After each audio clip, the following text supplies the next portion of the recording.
Question: would you pay $1 for this stick of firewood? Probably not. But would you pay $7 for this bundle of firewood? Maybe you would, maybe you wouldn't. But when there are 7 pieces of firewood in a bundle and you sell it for $7, I'm not real good at math, but that tells me you're paying $1 for a stick of firewood. Question number 2. Would you pay $10 for this stick of firewood? I would probably think no. But would you pay $10 for this bag of chipped hickory barbecue smoking chips? Maybe you would, maybe you wouldn't. But I guarantee you one thing. There are a lot of people out there who would. I had put a video up a while back about a new idea I have on how to make money with firewood, and it was these barbecue chips. And it appears the video has been very well received because it's got well over 100,000 views. So I appreciate everyone checking this out. But maybe it has hit upon something about the firewood industry and ways that we can maximize our dollar for our labor invested. What I had noticed, I had averaged about 1 stick of firewood per bag. I don't know if it's the best way to keep track of how effective you are running a firewood business, but I do know that when you're looking for ways to increase your price per cord, we got to get outside of the box, man. We're doing too much of this bulk delivery, and that's one thing I've tried to do with my whole existence here selling firewood, is to stay away from bulk. I don't sell cords, I sell smaller, and if I want to make more money, I'm faced with selling more firewood. Well, I don't know if that's necessarily the case for me. I would like to sell less firewood and make more money. Let me review how I'm making these barbecue chips. And I had said at the very beginning, I'm nowhere close to being at the perfect process. I don't know if I will ever get there, but I do know this. I'm making them and I'm selling them, and I am seeing how effective they can be, not only as an add-on sale, but finding retailers that would sell these things in their stores. The first thing that I have a wood chipper. And this is made by Titan Attachments. I know there's a bunch of makes out there, but Titan sponsors my channel, and I had been chipping up branches with it, and it works really good. I don't even think they're that expensive. I'll put a link in my description. Check them out. But the bottom line is, I decided, what if I shove a stick of firewood down into this chipper, catch the chips, and I put them in a bag? You know, why is that any different than what you find in the stores? I can make it myself. I had showed my process on that video, and I'm going to put a link for it up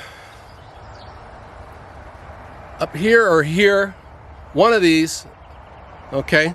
That will show the original video, and I'll go more into depth on what I'm doing. Once the chips were made, though, I'm faced with a couple other obstacles. You know, they still have moisture in them, and putting wood into a plastic bag isn't necessarily a good idea.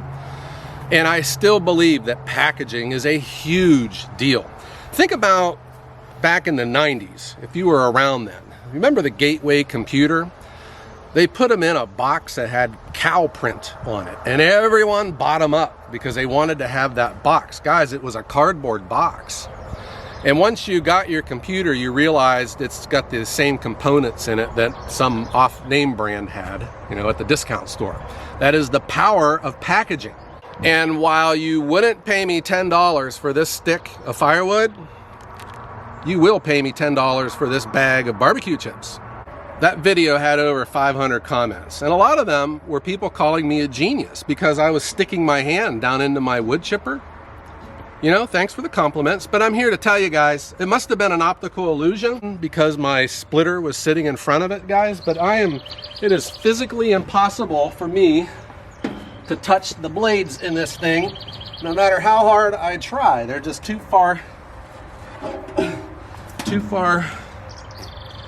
away.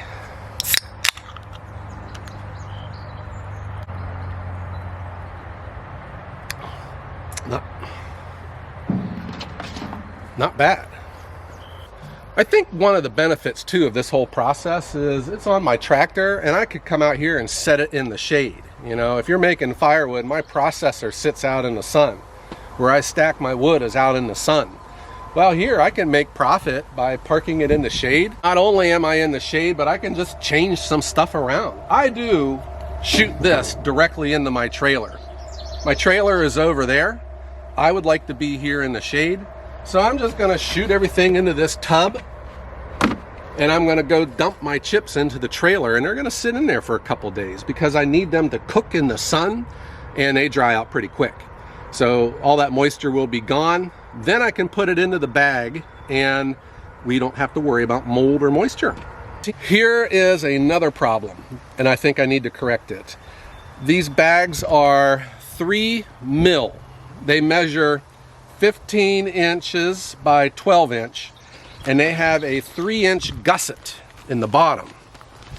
I think that these need to be a heavier bag because I had already drugged this along a nail on the pallet where it was stacked, and it tore through it pretty easy. And when you are a retailer, this is the kind of stuff that people won't buy. And I need to correct this. So where I had bought these bags, I'm still going to use them. But I think my next batch that I buy is going to be a heavier mill, probably a 4, something thick, something more durable. Because the other thing too, I noticed with hickory, which we all know is a super hard wood, think of axe handles or hickory. It's hard, and you get a lot of these slivers, and they can poke right through the bag pretty easy. And that's where I think I just need to get a heavier gauge. And I will put a link to the bags that I got in the description. You guys can check them out. For these labels, guys, I had them printed off the internet, and I had my graphic designer, Melissa Nagy, design these for me, and she has been very popular with a lot of Ohio Woodburner subscribers. So I will put a link for her too. She can help you with your brand, any business literature, but certainly these stickers. And then I found a local printer who printed these up for me. These were 4 to a page, and he just cut them out. They're a little bit smaller than the ones that came on the roll, and they work fine. And these average 16 cents each. I had found that stickers are expensive. Probably the most expensive part of your process, but you gotta have them, and it looks great. And what I was able to do was I bought the UPC codes. I own the numbers, and they go on every label. And the retailers love that because then they're able to cash it out by scanning it instead of doing a hand key. As for making the chips, I was first starting just to shove the whole stick into the hopper. But especially with hickory, because it's hard, it was shearing the pin on the dry shaft. So I take the extra step now. I split these down with the super splitter. I make small pieces, and they chip just as nice, and it's much easier on the chipper. There was also some comments in the previous video about bark, and I agree. We need to probably do our best to keep the bark out of it. What I had found about bark is it kind of pulverizes into a dust, and it gathers at the bottom of the bag. And while that's just fine for flavor and for burning, it just doesn't look good. So I think I need to probably take an extra step away to shake the dust and the fines out of my final product. But I also can help myself out by removing the bark. And we will be doing that when we start splitting these sticks down, and we'll just remove the bark off of them. I will be splitting them down with my super splitter. If you're not familiar with this, it's a kinetic splitter. It's made in Boston. And this is, for the money, probably one of your most productive splitters on the planet. And it has put me where I am today. But it is ideal for something like this, re-splitting.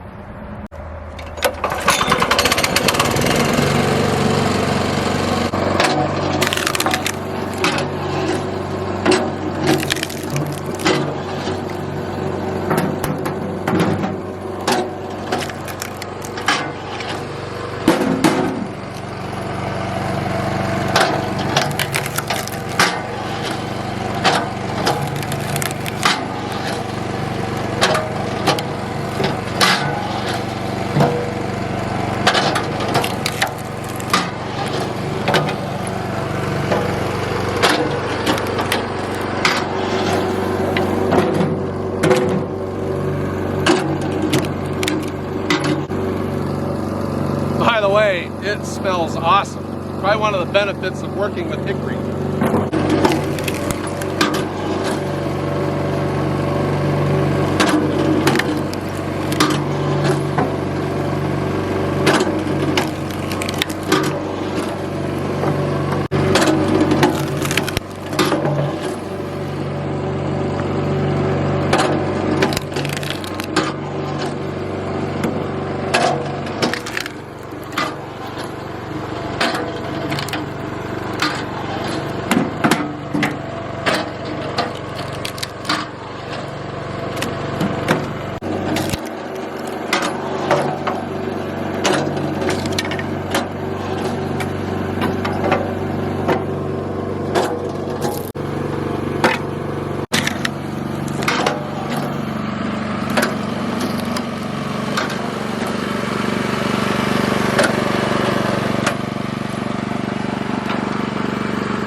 Fast work with the super splitter, and I now have I removed my barks.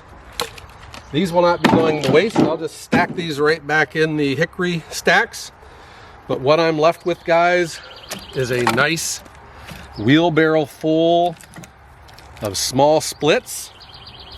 In they go.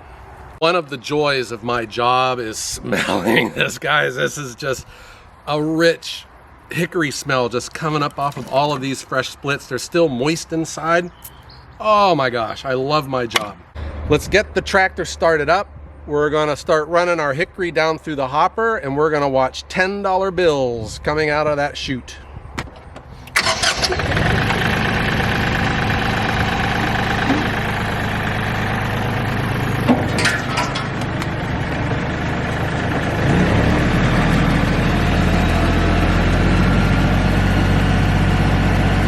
I've said it before too, this thing is loud, so wear your hearing protection.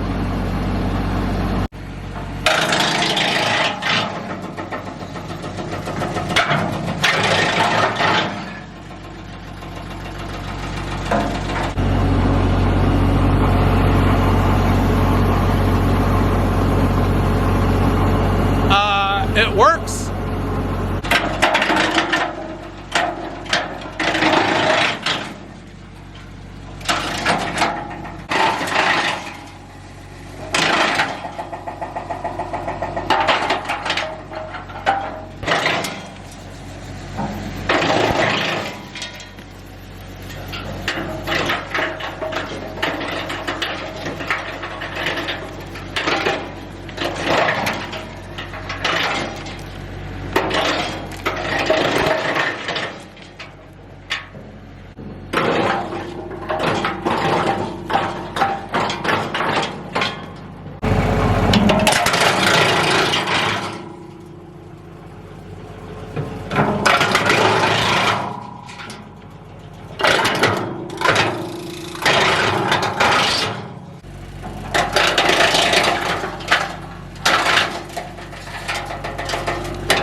These are looking good. This is all hickory, but you know, it's got moisture in it. The last big batch I made, I just shot them right into the trailer. But like I said, I'm working here in the shade. I'm at my own pace. But let's show you the next step, guys.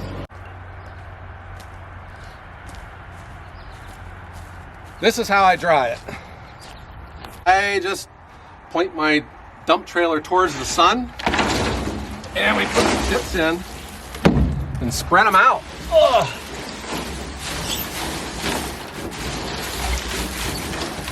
would imagine you could probably even put this on your driveway or a sidewalk and just keep the mud and muck off of it, and I think they would dry out nice. The reason that I dry these is because for the retail space, if these are in a plastic bag sitting on a shelf, who knows, that shelf could be in the sun inside of a store, and that's when all that moisture gathers on the inside of the plastic bag, and it's unsightly, and the wood can mold inside that bag too. So I think it makes sense to get these to dry.